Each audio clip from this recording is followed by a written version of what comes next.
Hello everybody. I'd like to welcome you all to today's lecture, which is part of the Winter Colloquium series at the Nam Center for Korean Studies. My name is Jae-Eun Kim, Assistant Professor of Sociology here at the university. I'm here to introduce today's speaker and also moderate the Q&A session after the lecture. So I'm delighted to have the opportunity to introduce Dr. Rebecca Kim, Professor of Sociology, Frank R. Seaver, Professor in Social Science, and also the Director of the Ethnic Studies Program at Pepperdine University. She specializes in immigration, race, and religion, and has published numerous articles and book chapters on related topics like Korean Americans and Korean Christianity. Her first book, titled God's New Whiz Kid, Korean American Evangelicals on Campus, examines the second-generation Korean American evangelicals that constitute racially segregated Asian American majority religious communities on campus, illuminating the complex processes of ethnic group formation, identity work, and religious participation. Her second book, The Spirit Moves West, Korean Missionaries in America, takes us back in time. It explores Korean evangelical missionaries who took the proselytization of Americans, especially white Americans, as their mission from the 1970s up to the present. So she's going to talk about this most recent book today. Rebecca and I are actually both proud alumni of UCLA sociology program, although this is the first time that I actually met with Rebecca, whose work has been very informative and inspiring. Unlike me, she managed to stay in Southern California, and it is a shame that she actually arrived so late last night, so she could not really sort of enjoy really the beautiful weather yesterday here, which I would insist really the typical March weather in Michigan. Well, without further ado, I will just hand the podium over to Rebecca. So she's going to talk about her book, perhaps for about 45 to 50 minutes, and we're going to have a Q&A session after that. Thank you. Hey. Thank you, Dr. Kim, for introducing me, and thank you, everyone, for showing up today. Coming from California, I thought coming here that it's pretty cold, but somebody said, hey, it's not snowing, right? And somebody told me, the driver told me that it may even snow in June. Is that possible? Okay, well, maybe he was pulling my leg, but he said, I thought he said at one point it snowed in June. Okay, all right, I thought the lights came off just because I said it might snow. But anyways, thank you for coming out and hosting me today. Today, as you can tell, I'm going to talk about my recently published book by Oxford University Press. Originally, I entitled the book Saving the Whites, Korean Missionaries in America. And my editor, and this is the only thing he wanted me to change. He said, change the title. Too provocative. And so I agreed because that was pretty much the only thing he asked me to change. But the original title, it captured much of what the book is about, because the book discusses a phenomena, an interesting phenomena of missionaries from outside of the West coming to the West to evangelize, revitalize the West. And I do this through a case study of Korean missionaries. So to begin, this clicker, okay, put on here.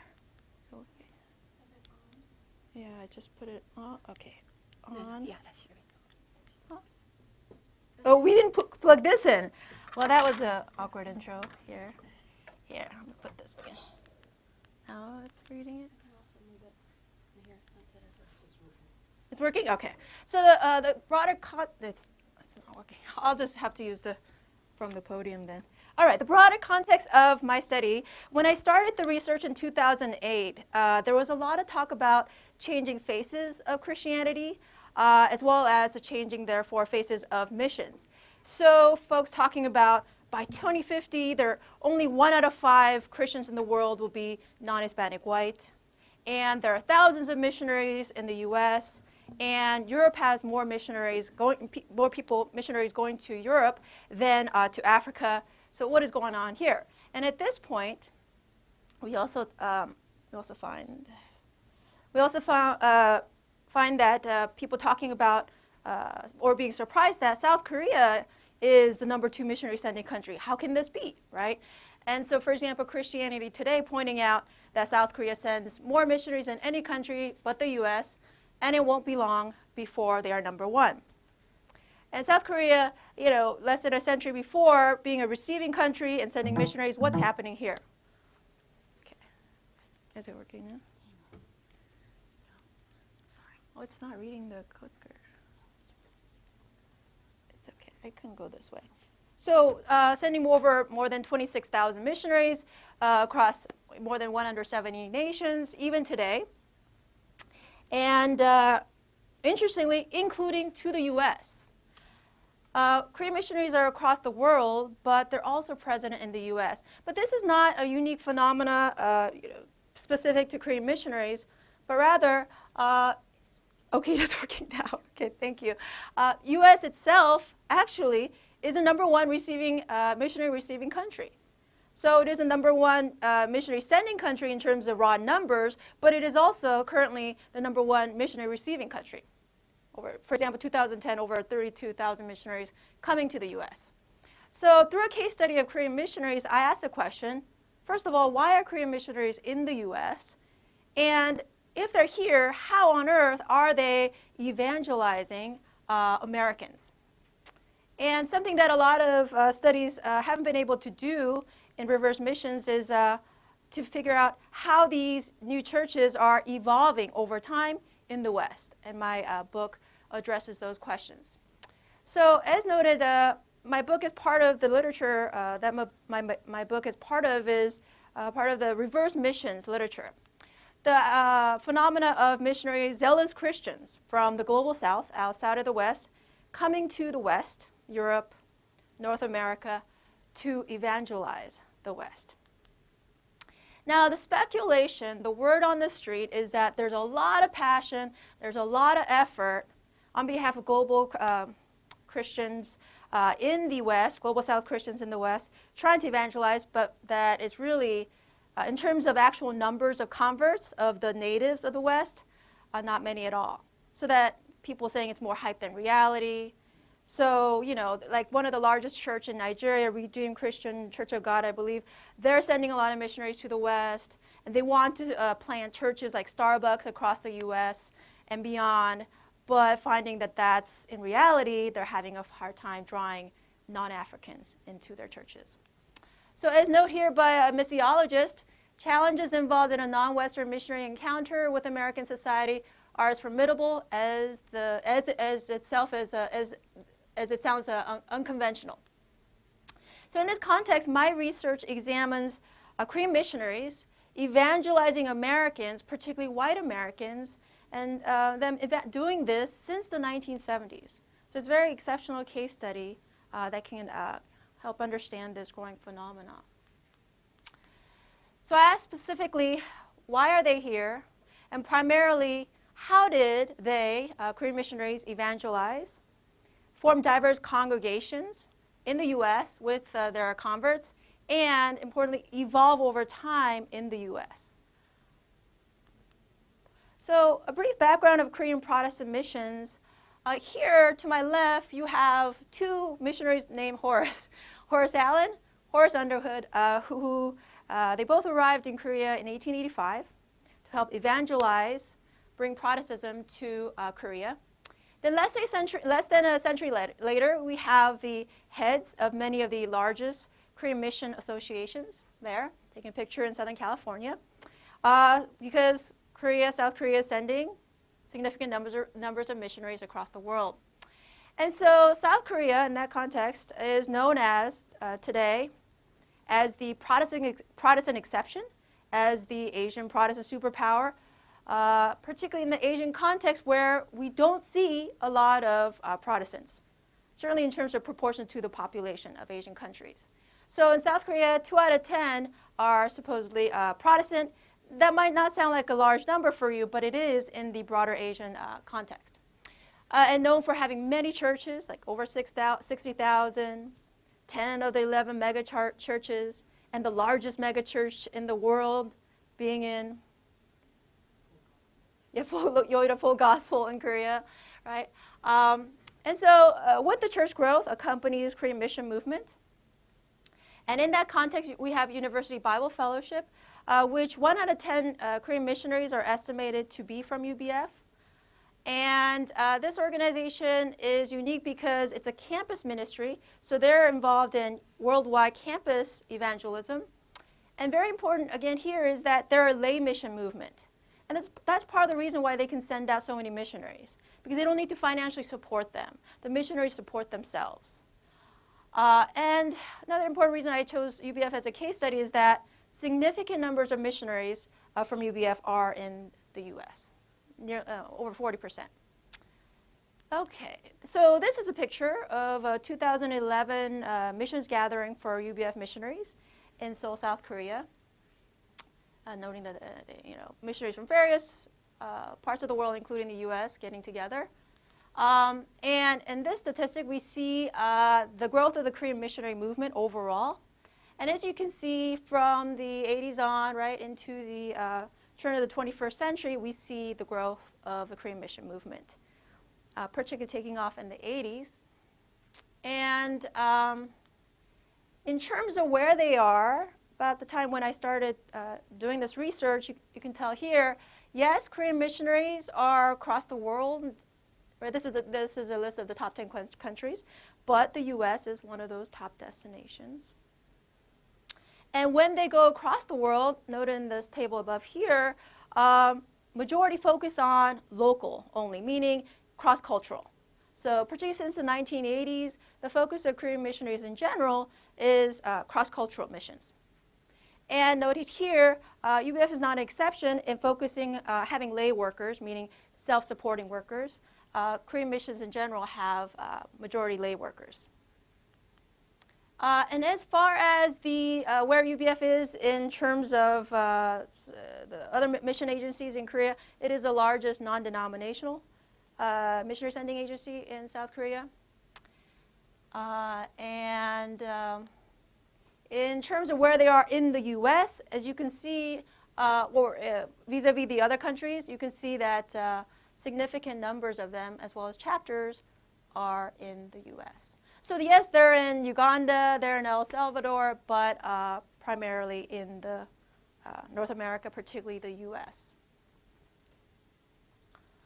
And this is just showing, these are broad statistics by Korea Research Institute for Missions, showing that again, even for 2014, USA is a major destination for all Korean missionaries. Now, as far as the research design for my book, I conducted over 100 interviews with the pioneering founding missionaries in UBF. And I also conducted surveys with the American leaders as well as the second generation who are involved in the ministry. And I conducted participant observations in South Korea as well as the US and some other countries, particularly in the main chapters. And I also conducted content analysis of the various UBF documents, whether mission reports or history books, missionaries' testimonies. And I did this for about 4 years. All right, so this is a typical picture of what a chapter, UBF chapter, looks like in the US. And as you can see, we have a good number of Koreans, but we have a sizable number of those who don't look Korean, specifically those that look white. And I want to point out that sociologists have an operating definition of a multiracial church, and that is that no more than 80% of the congregants should be of one race. So typical UBF chapter is probably 60-40 or 70-30, like 60% Korean, 40% other, particularly white being the largest group after. So they would fit the definition of a diverse church that we usually use in such studies. The essential argument of my book revolves around two ideas. First is that the missionaries in my study engage in their evangelism work as hyper-Korean evangelicals. And secondarily, that their mission work, while not copies of white Western Christianity, was influenced significantly by what I refer to as American global Christianity. So the first part of the argument revolves around hyper-Korean evangelicalism, which I say is an evangelicalism that is more theologically conservative, more devotional in terms of religious practices and expectations, and more enthusiastic about missions, evangelism, and hierarchically organized, following the Confucian ideals of social order and interpersonal relations, where the head is much more important than the rest of the body. And I say, look, Korean evangelicalism itself is theologically conservative, devotional, enthusiastic about evangelism and hierarchy organized, but UBF took that up several notches, so and hence hyper Korean evangelicalism. And I argue that the latter part of my argument is that their mission work was also influenced by American global Christianity, which I argue consists of the influence of American Christianity, which is undeniable in studying Korean Christianity, and also the influence of American imperialism more broadly. And embedded in both phenomena, American Christianity and American imperialism, I also argue the influence of a white dominant racial hierarchy, which also colored and shaped the Korean missionaries' engagement, mission engagement in the U.S. So my book, Talking, essentially arguing the major arguments revolving around these 2 points. So here I go putting that together, but before I do that, let me point out let me explain briefly why the Korean missionaries are in the West, because oftentimes that's the only thing that people want to know. Why are they here? It makes no sense. America is a Christian country, right? So first part is, well, they're hyper-Korean evangelicals. And in the 1970s and 80s, even the 60s, when they're thinking of going out across the world to evangelize, they are willing to go to any country that would have them. But there weren't a lot of countries that they could gain access to. At this time, in the U.S., there was a passage of the Hart-Celler Act, 1965, which made it possible for professional immigrants with professional skills to be able to immigrate, because the Immigration Act took away the racist quotas that existed before and opened way for professional immigrants to come in, as well as family reunification. So a lot of the missionaries saw this opportunity and went to the U.S. and other parts of the West as professionals or graduate students, particularly in the medical field. So they were willing to obey the Great Commission wherever they could go out into the world, and at this time, doors to the U.S. were open. But of course, U.S. is not just any country. It's viewed as the great nation, the sole superpower, the modern Rome. All roads lead to Rome. And so it was very important that they do missions here. The missionaries shared that we believe that once we get to the U.S., then we can go to the rest of the world.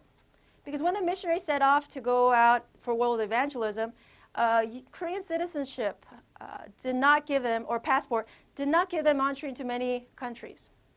But they figured if we first become American citizens, then we can go out into the world. So there was that. There's also the belief that once you spiritually secure the U.S., the most powerful country in the world, then everything else will fall in place. Well, what I think is could be likened to a spiritual trickle-down theory. So if the U.S. is good, everybody else is good. Everything will be good for Christians. So there is that view. And also the idea that you can get the whole world, right, evangelize the whole world in the U.S., because the whole world is in the U.S. Then they also viewed the U.S., as do many other reverse missionaries, as a Christian nation in trouble, as a beacon of light to the world that is no longer so bright. America is in trouble. There's a lot of nominal Christians, but in terms of depth and intensity, wholly lacking. And therefore, missionaries need to be in the U.S. And the last point, as far as why I argue is that why the missionaries are here, is that there is this attempt, particularly in the 1960s and 70s, where the Korean missionaries going out to the world as world evangelists, spiritual conquerors, was in a way an effort to shift from rice Christians, I argue, to world conquerors, spiritual generals. Because at that point, the missionaries share that South Korea was a country that was so used to, and Korea overall, so used to receiving aid from other countries, particularly the U.S. It's a poor country, so go on the streets, kids want, chocolate or gum from U.S. soldiers, and then the government couldn't even set a budget without the U.S. Government's help. And so in that context, they wanted to rise from people that receive aid from more superior countries to a people that can actually give to others. And they could do this by being world evangelists, missionaries out to the world. They could be spiritual conquerors on the stage. And by going to the most powerful country in the world that has so significantly shaped their history in recent years, well, then they can be true spiritual conquerors and history makers. All right, so then back to the how exactly did these missionaries, who were born in around the mid-20th century, soon after the Korean War, or even a little before, how did they come to the U.S. in the 70s and 80s and evangelize Americans, particularly white Americans? So again, I go back to the hyper-Korean evangelicalism, particularly the soldier spirit I saw embedded in this evangelicalism. So this is from the history books, one of the history books in UBF. It says here about the early pioneers of UBF. We had a clear identity as the army of the cross of Jesus Christ and as a spiritual military academy. So they're likening themselves to a spiritual military academy. And they viewed themselves as an elite spiritual force, that they were absolute about the truth of the gospel. There wasn't like, oh, Jesus is maybe the Savior, or maybe he's not. No, he is the Savior. And the Great Commission is a very serious business. You must obey it. It's not optional to share the gospel. And they even received soldier training to carry this on. By that I mean like the missionaries back in the day in the 60s and 70s, they would spiritually train themselves by, for example, memorizing multiple Bible verses, right, and sharing it in front of people, writing copious Bible notes in paper back in the day, and actually getting weighed for competition to see who has the most intense Bible notes. And they even did, particularly the men, did military drills to get themselves physically fit for battle, spiritual battle, like running laps, doing push-ups, taekwondo training to be prepared for to be missionaries out into the world. And I argue that's important to this soldier spirit and hyper-Korean evangelicalism is the social historical context of Korea in the 60s and 70s. Because it was soon after the war, these missionaries were born around the Korean War, and they came of age in a poor country, a volatile country, a country run by one military dictator after another, where student protests, violent often, and violent putting down of student protests, violent response to student protests, that was the norm. Military drills were the norm. Military conscription was intense. And so essentially, and of course, invasion from North Korea was imminent, and they're literally sitting on the fault lines of the Cold War. So it is at this time that this soldier spirit, hyper-evangelicalism, was born. Now here, I share a quote from a pastor of a big Presbyterian church in Southern California. It's not part of UBF, but captures this soldier spirit quite well, particularly in relation to American Christians. So he notes here, did you know that only 7% of American Christians are taught to evangelize? That's right. And did you know that only 2% of American Christians have actually gone out to evangelize? Think about that. A Christian military, and only 7% know how to shoot a gun. And only 2% have ever fought in battle. You call that a military? That's a pathetic military. We are different.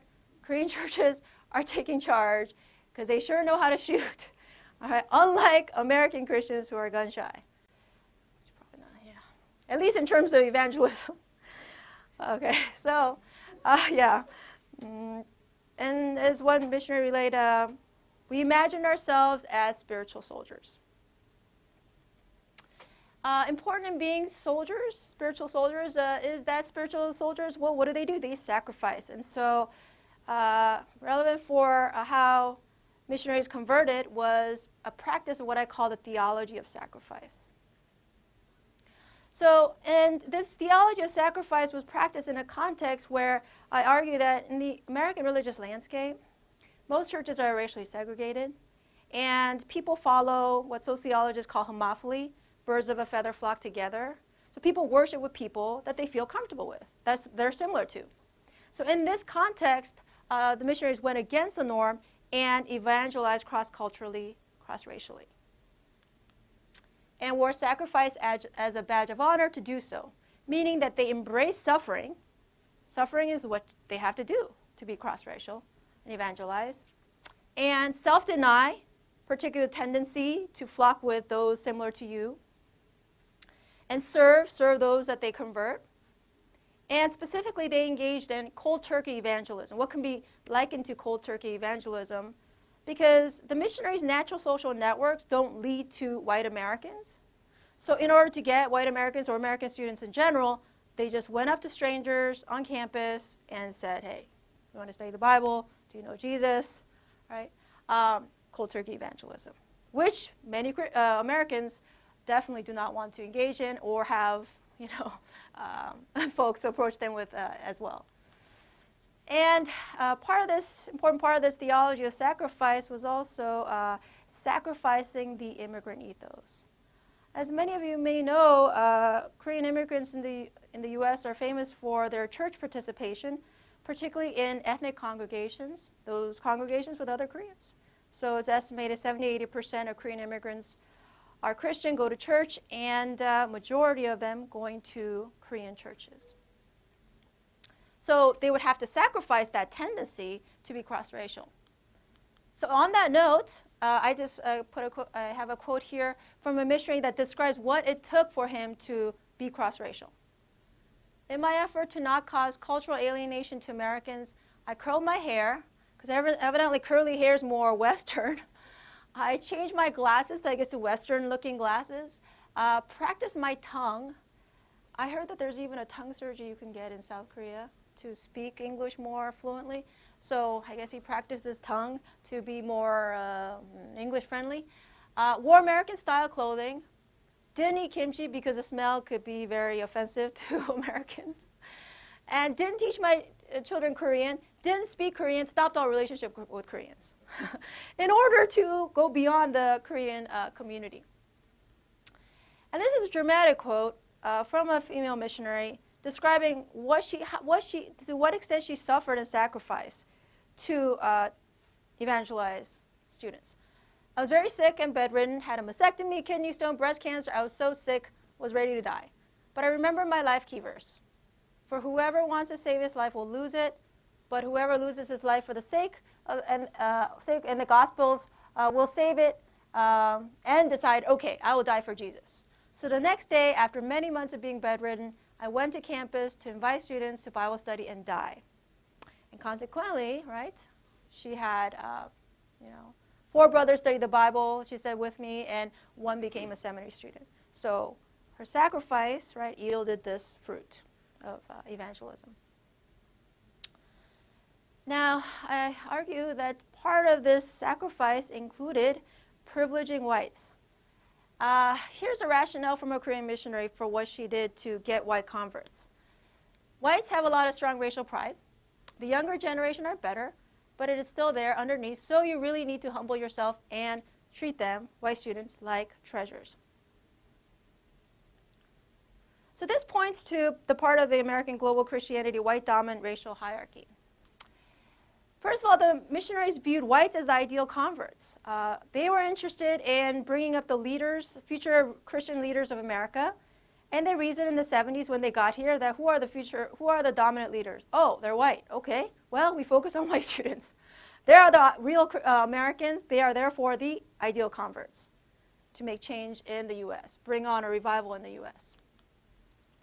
And to bring whites, they privileged them over all other converts of color in order to bring them into their congregation, including privileging them over to fellow co-ethnics. And this is not that unusual for unique to the Korean missionaries, because in the sociology literature on diverse congregations, one of the main arguments is that for multiracial congregations to be possible, everyone needs to sacrifice, but particularly we find that white congregants don't need to sacrifice as much. Or that, to put it another way, they need to be catered to more in order for them to stay in a multiracial congregation as compared to other congregants.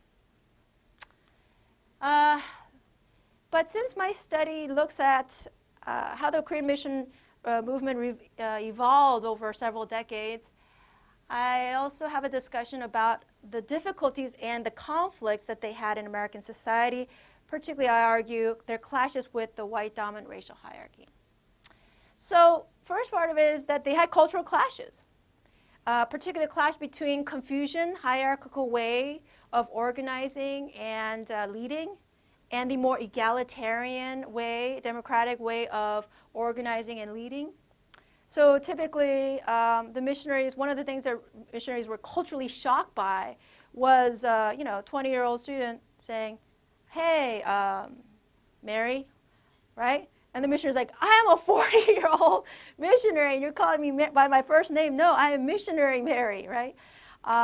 Similar to, Americans might call their pastor, "Hey, Pastor Joe," versus pastor. And have that meaning so much more, like a patriarch as the head of the church, so much, with far more respect related to that position. Then they also had conflict with the white dominant racial hierarchy in Christianity. So, as one elder white American noted when I shared the mission phenomenon, it says, "Who the hell do Koreans think they are coming to America as missionaries?" Right? That, betraying the idea that the normative missionary is white, the normative Christian is white, and so who are Koreans thinking that they can teach white Christians or white people about Christianity and be missionaries, right? Particularly to the U.S., which is a Christian country. And talking about clashes, I also note the xenophobic cult hysteria, which was particularly intense at the time when the missionaries were specifically really on fire for their mission work in the 70s and 80s. So I'm sure folks in this room would know around this time there was an infamous Korean Christian group, mission group, that had a particular surname attached to them, right? That basically if the missionary's last name in UBF was Moon, they would change it, right? Because of the Moonies, right? So they were there. They came to the U.S. A few decades before UBF, and so yeah, they changed their last name to Man, Myun, something else other than Moon, and certainly that cult hysteria affected made their evangelism efforts difficult. And I also talk about how the missionaries then responded to these conflicts and tensions that they encountered. Any thoughts what a Korean mission organization that tries to be so intense and cross-racial in America might do in response to people in America being hostile to their mission efforts? Any thoughts on what they may do in response to such tensions? Fight back? Do you think they can win that battle? Yeah, they were not doing well in the battle, and so what I found was that to sustain themselves, they got the support of, or sought the support of white evangelical elites. And by that I mean they got legitimacy by saying, look, we're normal, legitimate mission evangelical organization, by aligning themselves with established evangelical organizations in America, like getting the National Evangelical Association connection, right, getting into that organization, having famous white evangelicals come talk at their organization and vouch for them, and so sought the support and got the support of white evangelical elites to legitimate themselves, normalize themselves in the U.S.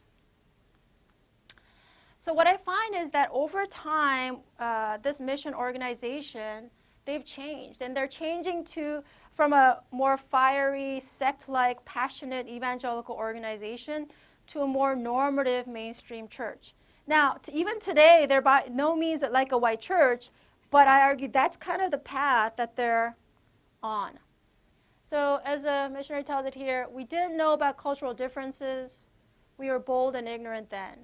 But today, they're not as bold, they're not as ignorant. And with greater Americanization, death of the founder, and the emergence of the second generation, there is a general decline of soldier spirit and intensity. And now they don't even focus on white evangelicals like they used to, or white campus students. Well, it's cut off here, but this confirms one of the major findings of Philip, or the, what do you call it, predictions or hypothesis of Philip Jenkins in his book, The Next Christendom, that these global South mission churches in the West over time will evolve to become more like the mainstream churches, major churches in the West, with all that implies for nature of leadership, worship style, and so on. They'll move toward the mainstream. That's the part that's cut off. That's the path. And in this organization's case, that is also the path that they are on. Now, if intense fiery sect is losing its firepower, right? One of the things that they could do is call Homeland for spiritual backup. But I find that Homeland, South Korea, can't send them the same kind of fiery soldier-spirited missionaries as they used to. And I argue that that's because South Korea has changed. At the time when the missionaries were active, 50s and 80s, right? That Korea is no more. Korea now, and the generation of Koreans that are thinking of being missionaries, they come of age in a completely different context. Radical economic, political, social, cultural change. Korea back then, GDP per capita was less than 100. Now it's probably like over 30,000, right? There are now, of course we know Hollywood and Korean wave, but there's even the Korean dream with immigrants moving to Korea and seeking, and hoping to get the Korean dream, testifying to the fact that South Korea is no longer a poor country, but rather now a developed country. And in that context, you have different types of missionaries that can go out into the world. And so the missionaries called them the new generation, the 신세대. And this is a characterization of the 신세대 by Korean media. They're individualistic, unwilling to sacrifice, and endure discomfort, and they're fashion conscious. So that's the new generation, right? So the missionaries themselves describe this new generation. Korean students today, it takes them longer to meet Jesus. It's harder. Why? They're more individualistic, goal-oriented, lack suffering. They say that a lot. Now they grow up shallow, not trained like before, like the previous generation. And another missionary, UBF, Korea UBF staff. Kids who were born in the 1990s, the new generation, their value system is declining. Like love for one's country, patriotism. Now kids don't have a sense of problem. I came from a family of 7 kids, but now students come from families with 1 or 2 children. Now they have prince and princess syndrome, like the only one, and they're so coddled from early age, and therefore not able to endure suffering and practice that theology of sacrifice and be spiritual soldiers. So another social context is that this is happening in the broader context of the decline of the Korean church.